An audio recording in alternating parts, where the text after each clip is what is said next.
Okay, so this video is about hooks, and the hook is like the first 3 seconds of the video that decide whether the next like 20, 30, 40, or 50 seconds even get seen. And most barbers will spend all their time, energy, and focus on the other parts, like the lighting, the background, the editing, the showcase, the haircut, all of that, but won't actually spend enough time on the hook. So that's what this video is about, a deep dive into how to hook viewers into your videos so that they cannot take your eyes off of the screen.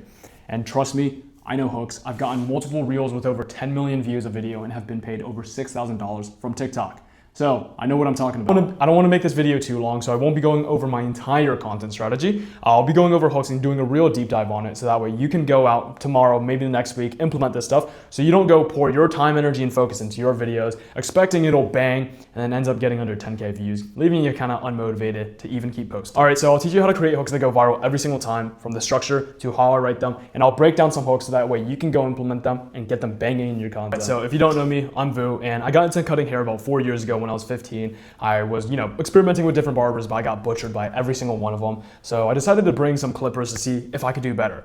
And, I got to studying, got to cutting up my friends, slowly got better. And I never really took it serious, but college was coming up and I didn't really want to go. And I definitely didn't want to work a 9 to 5 for the rest of my life, having to ask another man to take a piss. So I decided to go all in into cutting hair. And March of 2025, I decided to invest in my first mentorship. And, I was kind of learning some skills. I was posting every day. 6 months later, I had 100 posts, didn't really know what I was doing. And a lot of my friends and family were doubting the path I had because I come from an Asian immigrant background, doctor, lawyer, engineer, that type of stuff. And I was a barber. But 6 months later, I finally figured it out. And that's when I grew from making $800 a month to over $18K a month with over 200,000 followers across all my platforms at 18 years old, without being licensed and without ever taking walk-ins. So I've been there, done that, and I've invested over $20,000 into learning the skills that I'm about to teach you now. So take some notes, and if we never even work together, I still want to help you out because all I want to do is make sure that barbers in my similar position about a year ago can make it and achieve their dreams as well. So let's get into it. Okay, so first off, your content isn't working not because of your background, not because of where you're cutting, or how old you are, how good you look, how ugly you are. I'm not the most handsome guy either, or how good the haircut is, neither your equipment. I got over 250 million views in 2 months with just my phone and a simple microphone. I didn't have the best background. Half the time it was just a white backdrop.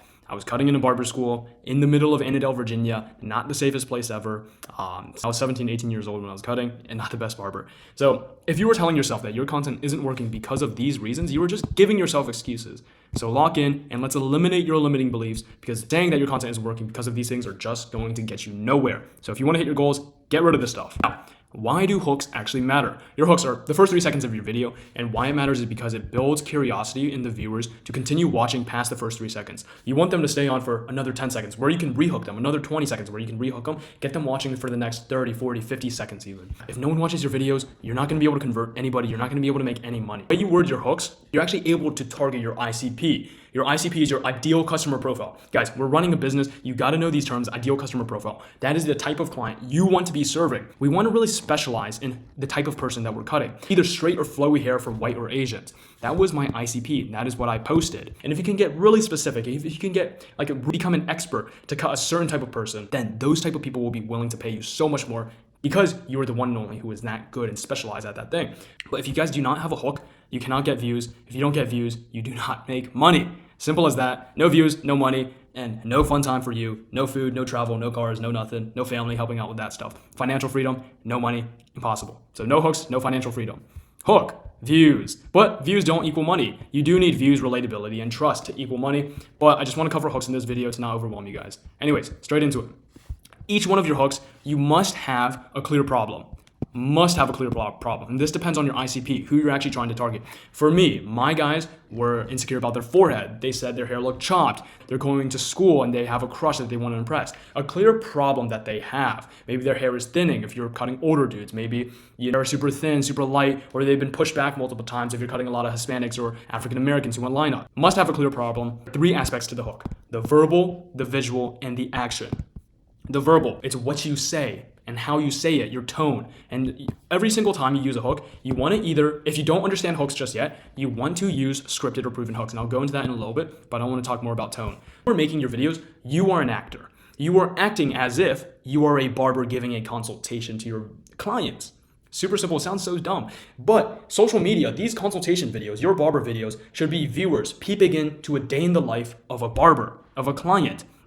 That's all it is. So you want to be acting as if the camera isn't even there. When they mention something surprising, surprise. Like what? When they mention something sad, sad. And the way you say it really matters. Into inflections, high and low inflections, pausing, exaggerating certain tones. So that all goes into tone. That's a huge part. So it's what you say and how you say it. But scripted and proven hooks, you don't understand hooks just yet. Use scripted hooks. And the way you do that is look for your ICP and look for barber videos that have that ICP that have gone viral before, and use those hooks. First 3 to 5 seconds of video, use that hook and paste it into your videos. Maybe you can change 1 to 2 to 3 words depending on how you actually like to talk, but use proven hooks for now. Don't try to reinvent the wheel. Visuals, facial expressions. Again, you are an actor. Your client is an actor, and viewers are peeping into a day in the life of a barber consultation. So facial expressions. If you're happy, be happy, smile. Don't be straight face. If they're saying something sad, don't be smiling. Don't have them laughing. If the client is saying, my forehead is huge, they're not gonna be, my forehead is huge. So have the visuals actually match the verbal, the facial expressions. And then the client and barber prep. One thing you really want to harp on is actually the client and your barber. The client is supposed to be the chopped one. The barber is supposed to be the good looking one. That contrast between the two immediately creates curiosity. Immediately like, what? This guy's not supposed to be with him. The cool high school football jock is not supposed to be with a nerd that computer science and does math. That is contrast already. So play on that contrast as a barber and your client. Show up every single day with a nice fit. Show up with a chain maybe or your hair for the day. Make yourself look cool. But more importantly, you want to prep the client to show off the problem even more. Have the camera set up equal height with the client and almost dead center so that you can have the maximum relatability with the client. And that goes into a little bit of the conversion mechanisms. And then action. Again, clear. There has to be a clear problem in the hook. If they have a big forehead, you're going to want to slick back their hair, and you're going to want to have them lift up their forehead just like that. So I'll be going into a couple hooks. We'll be watching a bad one, and then we'll be watching a good one, and I'll break it down from there. Giving him the 16 guard because I said so. You want me to? Giving him the 16 guard because I said so.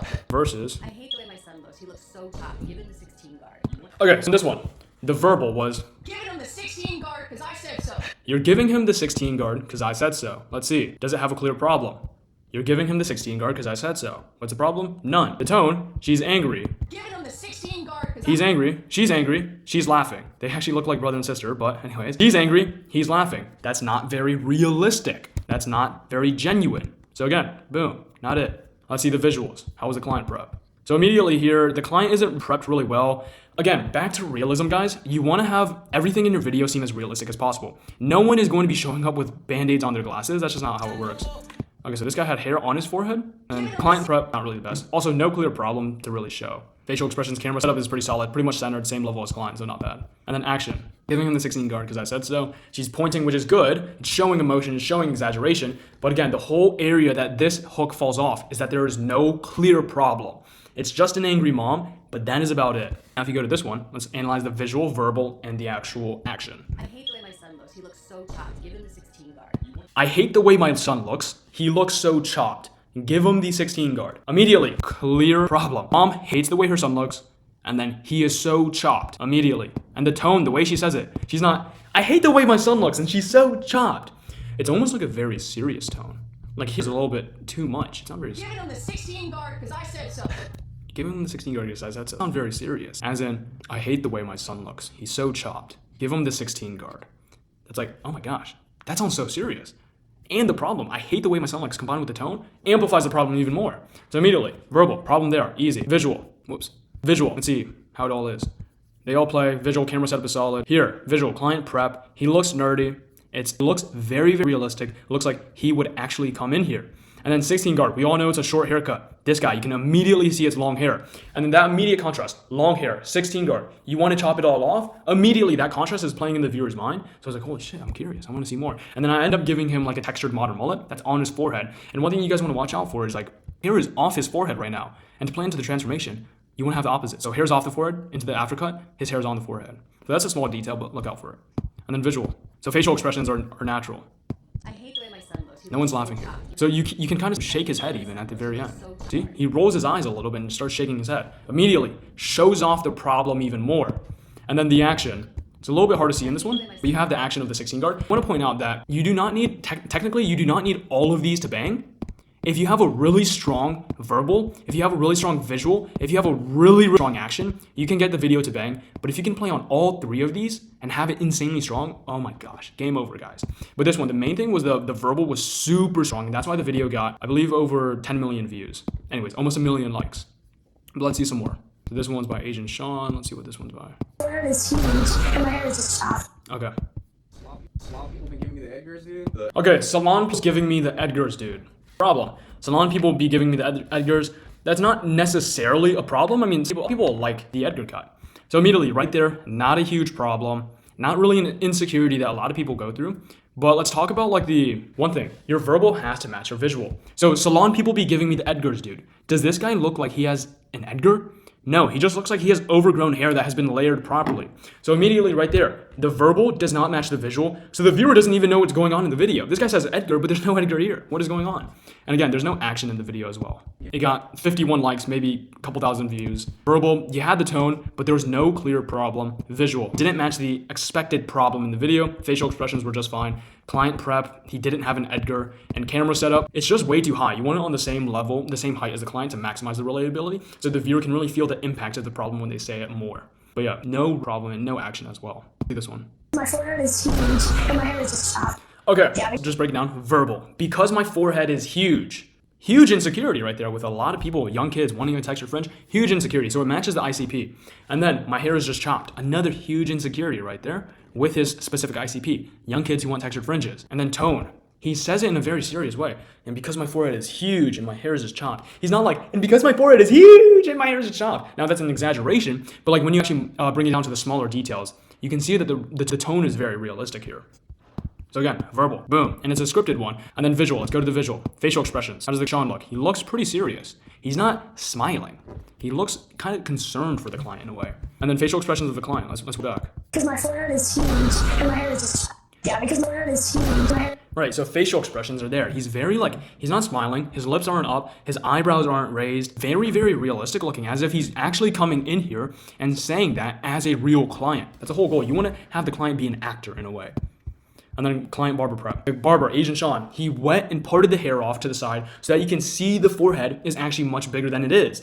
It shows off the magnitude of the forehead. Camera setup, same height as client, perfect, boom. And then actions. Oh my gosh, action was insanely strong here. He had all three of these down and the video got over 10 million views. I think it's at 11 million. But the action of raising the forehead, kind of moving his side and shaking his head all at the same time amplifies the problem of the forehead and his hair being chopped. And having all of those play in at the same exact time is why this video is at over 500,000 likes. Super simple, guys. That's how you make a hook. Break it down to these three things. Make sure that there's a clear problem. Get your client prepped up, get your camera, get your facial expressions down, have some sort of motion, and yeah, you can get the hook down. But hooks alone don't build a business at the end of the day. You can go as viral as you want, but if you don't actually have a proper structure, it doesn't matter. The reason I was able to go from 800 to 18K in 6 months was because I had a lot more than just hooks. I had a proper content structure. I had my hook, discovery, pitch, payoff, building that relatability in the hook and the discovery, building that trust, and then showing off and proving my trust to the viewer so that when my viewer saw it, they saw the problem, they saw that they had that relatability with the client. They saw me being able to solve all of their problems, and they saw me as an expert and said, hey, this problem that I have, no other barber has been able to solve it. I have to book with him. I have to book with Vu. That's what this content structure did. And it's a big mindset game, guys. Like, it's you versus you at the end of the day. You have to sacrifice. You have to, have people accountable, and you have to have the proper systems. I had to sacrifice a lot. I love tennis. If you guys know, I love tennis. Senior year, I had to drop it. I had to quit the tennis team to focus on the business. And it's a you versus you game every single day. You're going to have to do something similar. You're going to have to, post content, even though you feel tired, even though it might be awkward. It's you versus you. You have to have limiting beliefs, and you actually get there. You can have the content structure down. I had story sequences down where I was building urgency with my followers and all my stories. They're like, oh shit, I book now. I can't wait. And that's what got them over the line to book with me. And that's how I was able to get over 120 new clients a month while raising my prices and using trial reels. I didn't have this back then, but if you guys are able to use trial reels, it's a game. You can 5x your reach overnight, and you can 2 to 5 how many new clients you're actually converting into the business with 30 minutes into your actual week. It doesn't take much to use trial reels, to use story sequences, but these are the things that you have to have if you want to scale your business to past 10K a month. And this is exactly why I have my program to teach barbers who are in a similar position as me. I'll teach you, the 3-part system, kind of assess your baseline, make the tweaks, push intensity, work on your hooks, get your clients looking Tinder profile ready, and you're attracting attention. Be able to build that relatability and trust with you, so that you're able to, get your clients, get your viewers to relate with them so deeply that they're like, oh shit, I have to book with this guy. I have to book with this barber. And having that relatability and trust is what gets you being able to charge $50, $75, $100, $200 a haircut. If you don't have this, you will be stuck below $50 a cut. And back-end systems. One of the things that was so important to me was like I was editing at 5 a.m. because I had school at 10 and cutting hair at the same time. So I provide you guys with a team of editors, data tracking, community, and accountability to keep you on track and actually get to your 10K per month goals without you having to stress so much. But yeah, scaling to 10K a month, guys, is pretty simple. If you really just do these things to a T, you're guaranteed to hit 10K in the next 6 months. It's really simple, guys. If I were to go back, I could probably go from 0 to 18K in probably 3 months. So 10K months, it's pretty simple, guys. And if you're looking to hit your first 10K month, if you're kind of like me, you're working another job that you hate and you just want to pursue your dreams of cutting hair full time. Maybe you're debating between a few career paths and you want to, you really just want to scale cutting hair, but you don't know if it'll work out. There's going to be a link down below to book a call, 30 minutes. I'll give you some proper guidance and really help you out with your situation. Just click the link down below if you want to make a buttload of money. Love it. But hope you guys got some value and let's get to it.